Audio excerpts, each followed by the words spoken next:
Assalamualaikum semua pecinta kucing. Tengah buat apa tu? Sihat ke semua? Tontonlah video saya. Jangan skip iklan ya. Okey, saya nak cerita ni kisah anak kucing. Saya ada jumpa anak kucing dibuang ke jatuh ke tak tahulah. Duduk ke atas jalan ya. Kisahnya begini. Pada suatu hari tu saya nak pergi beli ikan kan.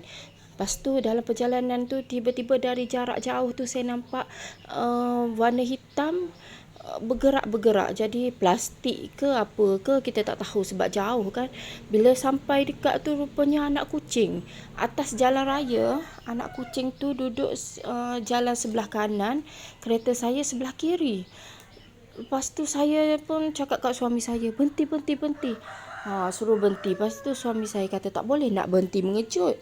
Nanti kereta belakang langgar lah, kena bagi signal dulu. Lepas tu berhenti kat tepi jalan. Lepas tu bila saya nak turun tu nampak seorang pakcik tu dia berhenti motor, dia ambil anak kucing tu. Saya pun tak jadilah nak turun lagi. Rupa-rupanya pakcik tu letak kat tepi. Jadi okey, inilah hari kejadian.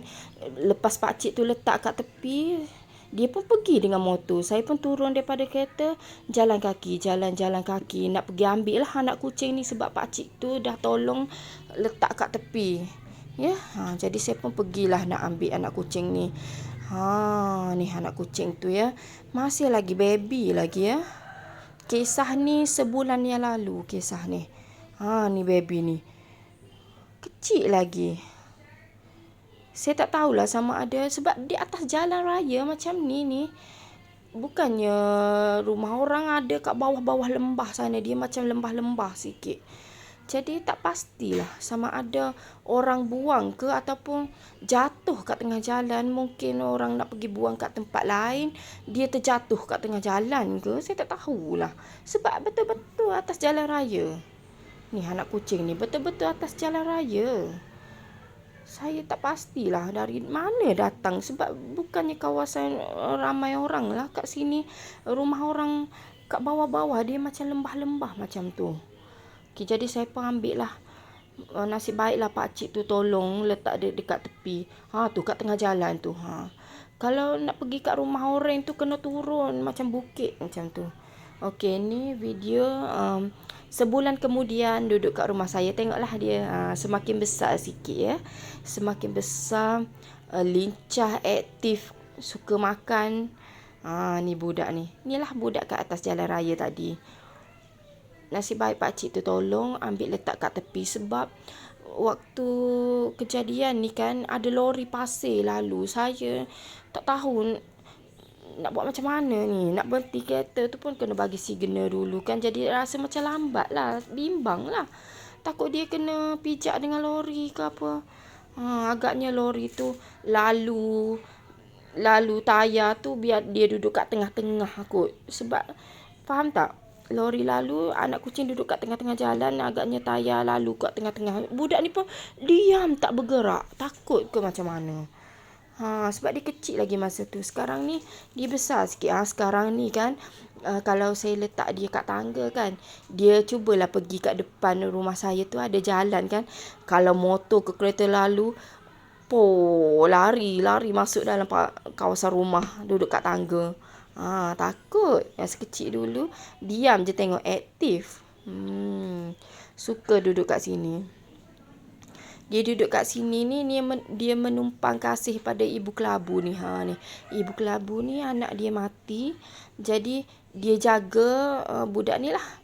Budak hitam ni dia jaga. Sejak budak ni datang sini sebulan yang lalu, ibu ni lah yang tolong jaga dia. Ni budak bertuah ni. Comel dia. Satu lagi yang putih ni yang orang buang. Yang putih ni pun orang buang dekat depan rumah saya. Jadi sama-sama menumpang kasih dengan ibu kelabu ni lah. Lagipun yang nampak macam sama saiz. Ni yang putih satu, yang hitam satu ni. Nampak lebih kurang kalau tengok macam adik-beradik. Jadi sesuailah dia dibesarkan oleh ibu kelabu. Sebab macam adik-beradik lah, rapat. Main sama-sama, makan sama-sama. Ni budak ni. Kalaulah saya tak lalu kat kedai tu nak beli ikan, Sebabnya ada dua jalan. Kalau saya lalu jalan satu lagi, tak jumpalah anak kucing ni di atas jalan raya. Pakcik tu yang tolong letak kat tepi tu, niat dia dah baik dah. Mungkin dia nak cepat nak pergi kerja ke apa, saya tak tahulah. Dia letak kat tepi. Tapi kalau tak ada orang tolong, kucing ni kemungkinan akan merayap pergi kembali kat jalan raya tu. Jadi nasib baiklah kita jumpa ya. Terima kasih kepada penonton yang sudi menonton. Ni satu lagi kucing buta mata sebelah ni yang orang buang dekat rumah saya juga. Sama-samalah kita bela semualah. Tak kira lah macam mana rupa. Ya, dah lama kan saya tak buat video. Jadi bila saya buat balik ni, saya harap adalah yang sudi menonton, kawan-kawan support ya. Jangan skip iklan, sebab iklan tu pun susah sangat saya nak buat, nak jadi ada semula. Yang dulu ada sekejap dia hilang kan. Dia hilang sepatutnya saya tak tahu cara. Saya tak tahu cara dia nak bagi kita bayaran ke, saya tak tahu. Jadi hilang dengan macam tu saja, tak ada bayaran-bayarannya. Jadi ni saya buat semula ya, tonton ya. Okey, terima kasih. Jumpa lagi.